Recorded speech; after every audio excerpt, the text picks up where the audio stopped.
नमस्कार साथियों, स्वागत है आपका बैंक 24 यूट्यूब चैनल पे। बहुत बहुत साथियों, आईटी की खरीदारी ने आज निफ्टी को 26,000 में पहुंचा दिया। ऐसा क्या हो गया?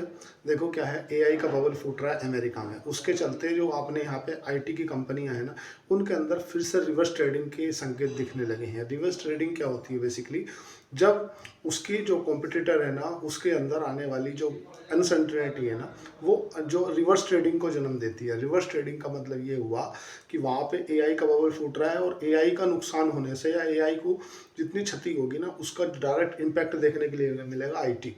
और आईटी पहले से बहुत काफ़ी पिटा हुआ है, क्योंकि जैसे जैसे एनवीडिया या अमेरिका में एआई के कारण जितने स्टॉक चढ़ रहे थे ना, तो जैसे जैसे एआई के स्टॉक चढ़ रहे थे वैसे वैसे इन्फोसिस, टीसीएस और विप्रो जैसी कंपनियां अपने स्टाफों की छटनी कर रही थी और अपने स्टाफों की छटनी करके बोल रही थी हम अपने उसके अंदर एआई को लाएंगे और स्टाफ बाहर निकालेंगे। मतलब कंपनियों की जो प्रॉफिटेबिलिटी है उस पर तो फर्क पड़ेगा, लेकिन कंपनी का जो लोगों की नौकरियां हैं वो जा रही थी और आईटी के जो स्टॉक हैं वो गिर रहे थे।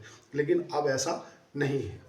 आईपीओ के अंदर पैसा क्यों नहीं बनता ज़्यादातर लोगों का? देखो, लिस्टिंग में तो पैसा बन जाता है आईपीओ में, लेकिन होता क्या है, कोई भी प्रमोटर है, अगर मैं प्रमोटर हूँ तो मैं आपको अपना 100 रुपये का माल 110 में देने की कोशिश करूँगा, क्या 100 रुपये का माल 50 में देने की कोशिश करूँगा? जाहिर सी बात है, 100 का माल 110 में देने की कोशिश करूँगा। और उसके लिए मुझे मार्केटिंग पे पैसा खर्चा करने तो मार्केटिंग पे करूँगा, जिस चीज़ पर लगेगा उस पर करूँगा। आप भूल गए क्या बजाज हाउसिंग फाइनेंस को?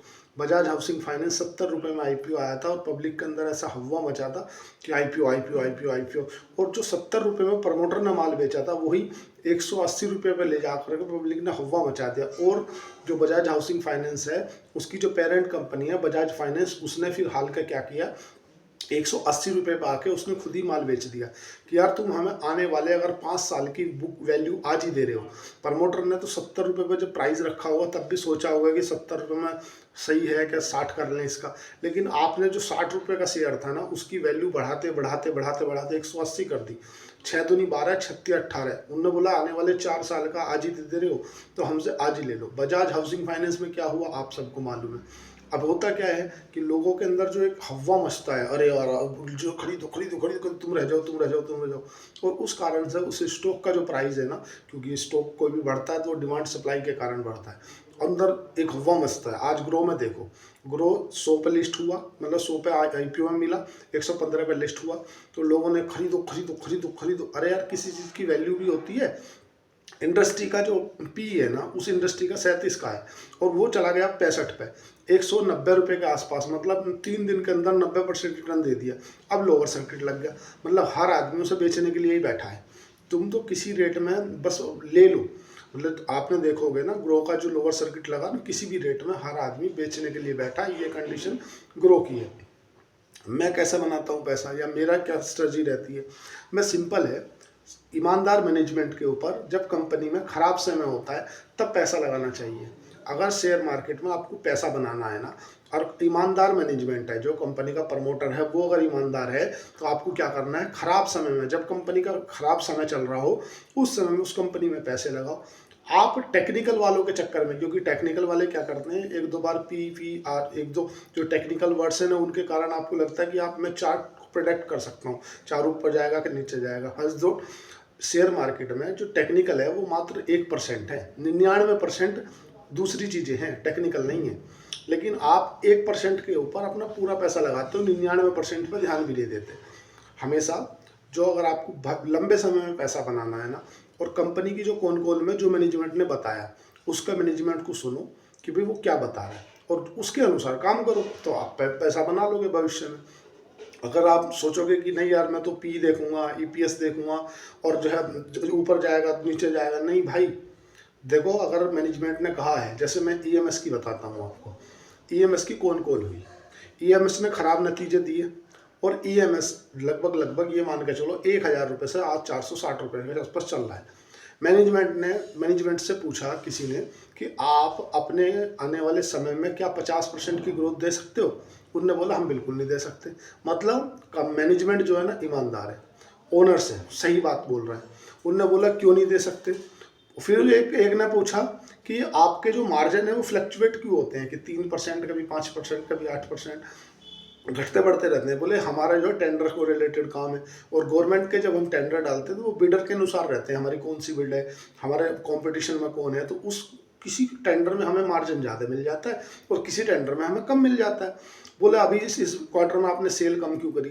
तो मैनेजमेंट ने बताया कि देखो इस बार आपको सबको पता है कि बरसात जल्दी आ गई, और बरसात जल्दी आने से हमारा जो काम है जो वाटर की जो स्टोरेज या पाइपलाइन वगैरह डालनी है, वो पाइपलाइन कहाँ से डाल पाओगे आप जब आपके जो नाले नदी नाले सब पूरे हैं? आप पूरी काम तो तभी करोगे ना जब मौसम साफ होगा। भाई मैनेजमेंट जो बात कर रहा है ना, क्योंकि देखो क्या मैनेजमेंट भी इतनी वो नहीं है, वो खुद उत्तर प्रदेश के गाजियाबाद से रहने वाले हैं। ईएमएस का जो तो रामवीर सिंह तोमर है, उन्होंने स्पष्ट कहा देखो हमारी इस लाइन के अंदर अगर कोई 25% की ग्रोथ कर पा रहा है तो वो इनफ है। ये मैनेजमेंट की क्वालिटी दर्शाता है कि यार देखो कोई भी व्यक्ति है, अगर मैं भी प्रमोटर हूँ और मेरे से किसी ने बोला कि आप कितने परसेंट आने वाले समय में ग्रोथ करोगे, और मैंने बोला भाई मैं 25% की ग्रोथ करूंगा, मतलब अगर 1000 करोड़ का धंधा किया अगली बार 1250 करोड़ का धंधा करूंगा। तो ये ईमानदार मैनेजमेंट की क्वालिटी को दर्शाता है। आज शेयर बाजार के अंदर किन किन स्टॉकों के अंदर मूवमेंट रहा, देखो जैसे शेयर बाजार में जिन स्टॉकों को डायरेक्ट अमेरिका से ट्रेड से फायदा होने वाला है, जैसे कि टेक्सटाइल स्टॉक, उनके अंदर आपको मूवमेंट देखने के लिए मिला। आईटी के जो स्टॉक हैं उनके अंदर देखने के लिए मूवमेंट मिला, और मिड कैप के जो चुनिंदा स्टॉक है ना उनके अंदर आपको मूवमेंट देखने के लिए मिला। जो मिड कैप के चुनिंदा कोई सभी नहीं, कोई, और उन्हीं ने जो निफ्टी को 26,000 पे ले आकर खड़ा कर दिया। और आपको जानकर आश्चर्य होगा कि जो इक्विटी फंड है ना वो अभी कैश में बैठे हैं, अभी भी कैश में बैठे हैं। क्यों? क्योंकि वो इंतजार कर रहे थे कि एफआईआई की खरीदारी कब लौटती है, तभी खरीदारी करेंगे। क्योंकि जब उनके पास एसआईपी का फ्लो तो आता रहेगा, जब म्यूचुअल फंड में आप पैसा डालते रहोगे तो उन्हें तो कभी ना कभी तो खरीदना ही है। तो यही कारण है कि जो चुनिंदा स्टॉक है ना उनके अंदर आपको खरीदारी दिखी, और खरीदारी के कारण ही ये स्टॉक ऊपर दिखे। आज अगर एफआईआई डीआईआई की बात करोगे तो 1694 करोड़ रुपए की एफआईआई ने माल खरीदा है, और डीआईआई की बात करोगे तो 1223 करोड़ रुपए का डीआईआई ने माल खरीदा है। रुपया हमारा आज संभला है 88 रुपये 59 पैसे के आसपास कारोबार कर रहा है। और सोना चांदी आज ऊपर थोड़ा इसलिए हो गया क्योंकि आज जो ना डॉलर इंडेक्स कमजोर हुआ है, 99 पे डॉलर इंडेक्स बना हुआ है, और सोने में 1200 रुपये की तेजी देखने के लिए मिली है। 1,23,990 पे सोना है और 1,57,000 पे चांदी कारोबार कर रही है। 2700 रुपये की चांदी में भी तेजी देखने के लिए मिल रही है। अगर रुपये की बात करें हम कि जो रुपया है ना, रुपया 3 दिन में थोड़ा कुछ तो संभला है, 88 रुपये 90 पैसे के आसपास पहुंच गया था, आज 88 रुपये 59 पैसे के आसपास कारोबार कर रहा है। जो क्रूड ऑयल की बात करोगे तो 64 डॉलर प्रति बैरल पर क्रूड ऑयल चल रहा है, और बिटकॉइन जो है वो 91,330 पे यूएसडी, अमेरिका के यूएसडी की बात कर रहा हूँ, वहाँ पे कारोबार कर रहा है। डाउजोन 500 पॉइंट टूट के कारोबार कर रहा है। नेस्डेक की बात करोगे तो 300 पॉइंट के आसपास नेस्डेक टूट गया है। 23 पॉइंट तुम्हारा लंदन के बाजार टूट गए हैं, और लगभग 5 पॉइंट के आसपास जो है तुम्हारा फ्रांस के बाजार टूटे हैं। जर्मनी के बाजार के अंदर थोड़ा सा मिला जुला कारोबार देखने के लिए मिल रहा है। 65 पॉइंट तुम्हारे चीन के बाजार प्लस में चल रहे हैं, और हांगकांग के जो बाजार हैं, हांगकांग के बाजार के अंदर 80 पॉइंटों की गिरावट देखने के लिए मिल रही है। अगर बात करोगे तुम्हारे विश्व के ऑल ओवर बाजार, तो यूरोप के बाजार जिनके अंदर थोड़ी सी गिरावट है, कारण है अमेरिका के अंदर डाउजोन में, S&P 500 में और नेस्डेक में, इन तीनों में गिरावट है। उसी के कारण लंदन, पेरिस और जर्मनी के बाजार गिरे हैं। अगर बात करोगे जापान की, तो जापान ने नया खोबा खड़ा कर दिया है चाइना के साथ में।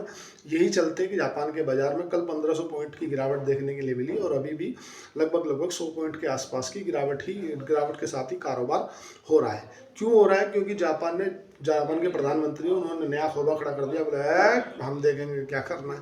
ये गलत है। अगर हम ये समझ लें कि हमें कहाँ पैसा बन सकता है हमारा अभी तक की लाइफ में, देखो शेयर मार्केट में पैसा वही बनाएगा साथियों जो सही समय पे, कभी भी आपने देखा, आपने सोचा अपने मन में कि यार ये होता तो वो होता, ये होता तो वो होता, करोड़पति बन जाते, हम सही समय पे ये खरीद लेते, बट हम सही समय पे उसे रोक नहीं पाते। 90% आदमी, मैं अपनी लाइफ का मतलब कड़वा स्ट्रगल बताता हूँ कि मैंने वो समय भी देखा है जब मेरे 1 लाख की वैल्यू मात्र 9,000 रह गई थी।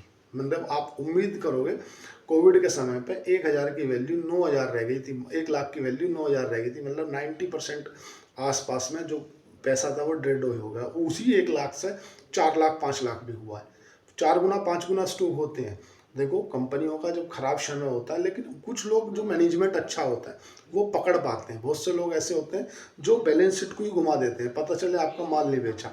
अब समझो कि बैलेंस शीट को घुमाते कैसे हैं। मान लो मैंने, ऐसा समझ लो मैंने 100 रुपये के जूते बेचे और वे बेच दिए। अब चूंकि मेरे पास में रियल में बिका नहीं है वो, तो मैंने क्या किया, 100 रुपये के जूते की सेल आउट कर दी। मेरे पिछली बार 90 के बिके थे, तो 10% की सेल ग्रोथ आ गई और वो मैंने उठा के अब किसी के यहाँ भी जाऊँ, मेरा माल लेने वाला है उसको दे दी। उनने बोला यार मेरे को आवश्यकता नहीं है, तो रख ले। और वो पैसा मैंने इन्वेंट्री में दिखा दिया। बोले वो माल तो सेल तो हुई है, टॉप लाइन तो बढ़ी है 10% की, और 10% की टॉप लाइन बढ़ी, लेकिन क्या हुआ, सामने से पैसा नहीं आया, तो वो कहाँ चला गया, इन्वेंट्री में फंस गया। अब लोगों को दिखेगा 10% की केवल 2% का मार्जिन है, मतलब 8 करोड़ का शुद्ध प्रॉफिट है, मतलब ये है वो सर। और हुआ कुछ नहीं है, पैसा उसका इन्वेंट्री में फंस गया, मतलब ट्रेड रिसीवेबल में फंस गया, पैसा आया ही नहीं। माल बिका, बेचा उसने ज़बरदस्ती में। तो कुछ कुछ जो ईमानदार मैनेजमेंट होते हैं ना, वो लॉस भी दिखाते हैं। अगर लॉस दिखा रहे हैं ना कोई भी कंपनी, तो ये नहीं है कि वो कंपनी खराब है, हो सकता है मैनेजमेंट ईमानदार हो, जो है सो उसको बताना चाह रहा हो। जैसे मैं ईएमएस की बात करूँगा, ईएमएस के आपको ट्रेड रिसीवेबल फंसे हुए मिलेंगे, आपको हमेशा देखने से लगेगा कि इसके जो ट्रेड रिसीवेबल अटके रहते हैं। कारण है इसका जो काम है ना, ये है तुम्हारा B2G का मतलब है बिजनेस टू गवर्नमेंट।